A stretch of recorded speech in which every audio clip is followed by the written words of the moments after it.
নিষিদ্ধের আদেশটি দেওয়া হয়েছিল 1 আগস্ট, এটি প্রত্যাহার হয়নি, এটি বাতিল হয়েছে। এই বাতিলটা যে কারণে ওনারা নিষিদ্ধ করেছিলেন, সবগুলো রিপোর্টে একই ধরনের রিপোর্ট এসেছে যে সন্ত্রাসী কর্মকাণ্ডের সঙ্গে জড়িত এই ধরনের কোনো বিশ্বাসযোগ্য কোনো কিছুই কেউ খুঁজে পাননি। না ডিজিএফআই পেয়েছেন, না এনএসআই পেয়েছেন, না এসবি পেয়েছেন, না রিভিউ প্যানেল পেয়েছে। তাহলে তখনকার এই নিষিদ্ধের ভিত্তি কী? রিভিউ প্যানেলের এখানে মন্তব্য আছে যে ভিত্তিহীনভাবে তখন নিষিদ্ধ ঘোষণা করা হয়। আমরা যেটা আগেই বলেছিলাম যে আসলে এটি ছিল অসৎ উদ্দেশ্য প্রণোদিত, কোনো রকম আইনি প্রক্রিয়া ফলো না করে হুইমজিক্যালি ইচ্ছাকৃতভাবে যখন তখন যা মনে হয়েছে তখনই তাই করা হয়েছিল। এই বিবেচনাই এই আদেশ আর টিকতে পারে না, সেই জন্যই প্রত্যাহার করে দিয়েছে। আমি তো মনে করি আপনি যখন কাউকে জুলুম করবেন, এই জুলুমের মধ্য দিয়ে মানুষের হৃদয়ে তাদের অবস্থান আরও শক্তিশালী হয় জালিমের বিরুদ্ধে। সুতরাং আপনি কখনো জুলুম করাটা উচিত নয়। যাকেই জুলুম করবেন তার প্রতি মানুষের যে আবেগ, অনুভূতি এবং দুর্বলতা জালিমের প্রতি বেশি থাকে না। যিনি জুলুমের শিকার হন, মজলুমের প্রতি মানুষের আবেগ বেশি হয়। আমার বিবেচনায় জামাত ইসলামী এবং ছাত্র শিবিরের প্রতি যেহেতু মজলুম, তাদের প্রতি অনেকাংশেই সিম্পেথি বৃদ্ধি পেয়েছে। এর ফলে কি করতে পারবে?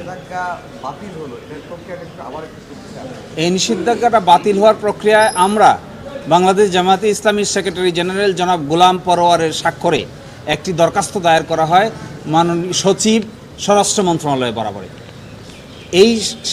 এই দরখাস্ত পাওয়ার পরে তারা গোয়েন্দা রিপোর্ট কল করেন। এই গোয়েন্দা রিপোর্টের মধ্যে বাংলাদেশের প্রতিষ্ঠিত সবগুলো গোয়েন্দা রিপোর্টে সেপারেট রিপোর্ট কল করা হয়। প্রত্যেকেই সেপারেট রিপোর্ট দায়ের করেন। তারপরে একটি রিভিউ প্যানেল গঠন করা হয় হোম মিনিস্ট্রিতে সিনিয়র সচিবের নেতৃত্বে 3 সদস্য বিশিষ্ট। আইনে বলা আছে 19 নম্বর ধারায় যে এভাবেই রিভিউ প্যানেল গঠন করতে হবে। সেই রিভিউ প্যানেল গঠন করা হয়, রিভিউ প্যানেলে পর্যালোচনা হয়, রিভিউ প্যানেলের সিদ্ধান্ত নেওয়া হয় যে যেহেতু কোনো কার্যকারণ খুঁজে পায়নি কেন নিষিদ্ধ করা হয়েছিল, সেই জন্য তারা এই নিষিদ্ধের আদেশ বাতিলের জন্য সুপারিশ করেন। এরই প্রেক্ষিতে মাননীয় স্বরাষ্ট্র উপদেষ্টা, মাননীয় প্রধান উপদেষ্টা এবং আইন উপদেষ্টার সকলের সম্মতিতে এই সিদ্ধান্ত গৃহীত হয় যে অতীতের এই যে নিষিদ্ধকরণ সার্কুলারটি ছিল এটিকে বাতিল বলে ঘোষণা করা হয়েছে। এজেন্সির রিপোর্টগুলো কনফিডেন্সিয়াল, তারপরেও কেউই যে অভিযোগ করা হয়েছে কি অভিযোগে নিষিদ্ধ হয়েছে আপনারা তা জানেন।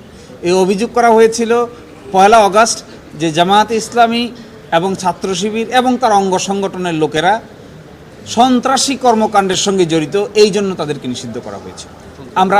আমরা গতকালকেই বলেছিলাম যে এই সন্ত্রাসী কর্মকাণ্ডের জড়িত এই মর্মে সাক্ষ্য প্রমাণ কোথায়?